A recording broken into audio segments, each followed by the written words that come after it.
इसको देखिए, a block is placed over a plank. The coefficient of friction between the block and the plank is this. Initially, both are at rest. Suddenly, the plank starts moving with acceleration this. And the displacement of the block is in 1 second. More than one choice है क्या? sir. Yes or no? Yes, sir. More than one choice है तब उसका option इस तरह से है. देखिए, a block is placed over a plank.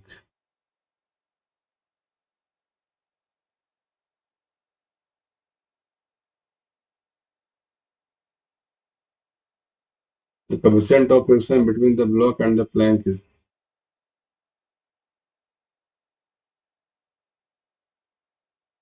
0.2.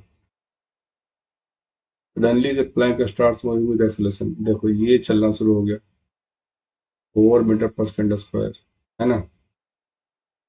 The displacement of 1 kg block. देखो कॉमन सेंस लगाओ कि अगर इसको झटका दिया जाएगा तो इस पर सूडो फोर्स लगेगा पीछे. Yes, sir. तो क्लियर हो गया. ये हो गया Yes. 4m. तो ये अब चलना चाहेगा पीछे तो फ्रिक्शन लगेगा इस पे आगे. ठीक है, इसने इसको दिया फ्रिक्शन पीछे तो इसको मिलेगा फ्रिक्शनल फोर्स ऐसा. बोलो हाँ या ना. Yes, sir. अब आज मान लीजिए एफ एस मैक्स की वैल्यू क्या हो, mu into normal 0.2 into normal. Normal कितना M G. Yes, sir. F S max value equal to 0.2 M G. ठीक है, तो F S max equal to 0.2 M G. तो इधर देख लीजिए हम लोग इसको कैसे सोचेंगे. 0.2 एम जी तो ये हो जाएगा 2/10 इंटू एम जी. कैंसिल होगा, ये मिलेगा 2m. और ये कितना मिला 4m. तो लीड करेगा, ये सूडो लीड करेगा. 4m minus 2m 4m minus 2m will be equal to mass into air relative. बोलो हाँ या ना. तो mass Yes, mass sir. Mass cancel हो गया तो a relative will be equal to 2 metre per second square. Yes, बोलो हाँ sir. या ना. तो Yes, sir. A relative will be equal to half a relative into t square.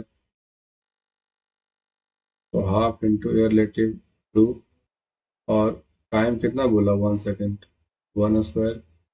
तो ये हो गया 1 metre. S relative will be equal to 1 metre. S relative will be equal to 1 metre. चलेगा. Yes, sir. तो अगर कोई पूछेगा displacement of block with respect to plank ये इसका जवाब मुझे मिला 1 मीटर अलोंग नेगेटिव है. बोलो हाँ या ना. एक तो ये मिला. अब कोई पूछता है ग्राउंड रिस्पेक्ट में, तो ग्राउंड रिस्पेक्ट के लिए आपको ये काम करना पड़ेगा. पहले इसको देखिए, अब काम करिए फॉर प्लैंक. काम करिए फॉर प्लैंक. फॉर प्लैंक बोलिएगा F will be equal to mass into acceleration. Yes, sir. बोलो हाँ या ना. तो Yes, sir. प्लैंक का मास तो जो वाटिव है जो भी रहा हो, मास इनटू. बोलो हाँ या ना. तो Yes, sir. F equal to M A. तो देखिए F will be equal to M into A. इतना मिला.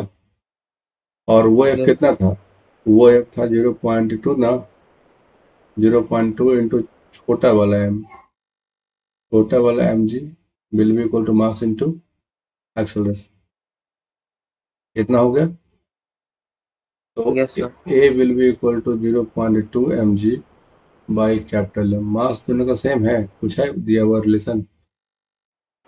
नहीं, मास में रिलेशन नहीं है. तब मुश्किल है, तब मुश्किल है. रिलेटिव होगा 1 मीटर रिलेटेड टू प्लैंक. क्योंकि इस ए से आप रिलेशन पता नहीं है.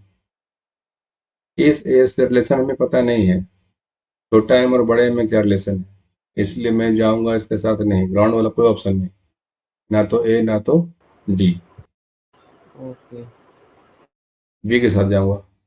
अब आप ऑप्शन चेक कर लीजिए। ये सब बस ऑप्शन बी होगा। अब ग्राउंड वाला सारा ऑप्शन कैंसिल, क्यों? मास नहीं दिया हुआ है, मास नहीं दिया रहेगा तो आप ए नहीं निकालिएगा, ए नहीं निकल पाएगा तो हाँ हाँ, कितना कितना मूव करेगा जो नहीं निकल पाएगा। जैसे कि concept core, A not acceleration of Planck है, तो वो नेट एक्सेलरेशन नहीं है क्या? बिल्कुल नहीं है, सुडो से मिला हुआ एक्सेलरेशन है, रिलेटिव एक्सेलरेशन है। जो प्लैंक है उस पे, प्लैंक के ऊपर जो नीचे ब्लॉक है वाला। ना, नहीं, नीचे नीचे वाला तो आप सुडो लगा ही नहीं सकते, वो तो ग्राउंड के रिस्पेक्ट में चल रहा है। हाँ, मैं ये पूछा था कि उसका तो नेट एक्सेलरेशन दिया हुआ है ना 4 मीटर पर सेकंड। हाँ, उस केस में तो कैलकुलेट किया जा सकता है उसका। प्लैंक का डिस्प्लेसमेंट कैलकुलेट कर लेते हैं, फिर ब्लॉक का कर लेते हैं और उसको सब्ट्रैक्ट कर देंगे। देखिए वो रहेगा नहीं हमेशा वैसा। देखिए, अब वो क्यों सर, आप ऐसा क्यों कह रहे हैं, उसके पीछे की वजह है। देखिए, plank starts moving with acceleration, ठीक है, लेकिन जब फ्रिक्शन एग्जिस्ट करना शुरू हो जाएगा तो उसका वो कम हो जाएगा, वो रिटार्ड कर जाएगा। मेरी बात समझ में आई? वो लॉन्ग टर्म के लिए नहीं है, वो बस इधर मूवमेंट होगा उसके लिए है वो। आप ये मत समझिए कि फोर हमेशा रह जाएगा, आप फील करिए ना जरा सा, रह जाएगा। अगर जैसे, ये नेट एक्सेलरेशन दिया रहेगा तो हो नहीं सकता नहीं नहीं नहीं, मेरी बात देखो, मैं कुछ जबरदस्ती प्रूफ करने की कोशिश नहीं कर रहा हूँ, पहले फील करो कि जब मान के चलो कि जब ये मूव करना शुरू हो जाएगा छोटा वाला ब्लॉक, तो इसके बीच फ्रिक्शन आ जाएगा, है। और ये फ्रिक्शन ऐसा आ रहा जो इस बॉडी पर भी एक्ट कर रहा और मोशन के अगेंस्ट में काम कर रहा। तो यस इस सर। बॉडी को मिलना हुआ था एक्सेलरेशन शुरू में आगे, लेकिन जब ये फोर्स काम करना शुरू कर देगा तब वो बात रह पाएगी जो पहले थी? ये नहीं बात नहीं सर। रह पाएगी, नहीं हो जी। पाएगा।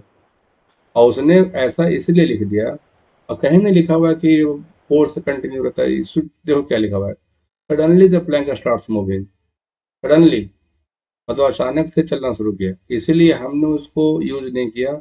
ये वाला s will be equal to half a t square हमने यूज नहीं किया। क्यों नहीं यूज किया? क्योंकि ये कांस्टेंट रहता है तब यूज होता है, ये कांस्टेंट नहीं रहेगा तो यूज नहीं होगा। हाँ, अपनी संतुष्टि के लिए वो सब काम कर सकते हैं, जो बच्चा करता है नॉर्मली, कि सर आप करिए ना ऐसे, s will be equal to half a t square, तो वैसी बात जब रहेगी ना तब तो इसका मोशन हमेशा लगातार बढ़ता ही रहेगा। 4 × 1 स्क्वायर, ये हो जाएगा 2, तो displacement of plank with respect to ground equal to 2 i मिल जाएगा। अब आप लगा सकते हैं displacement of block with respect to ground will be equal displacement of block with respect to plank, plank with respect to ground आप लगा सकते हैं।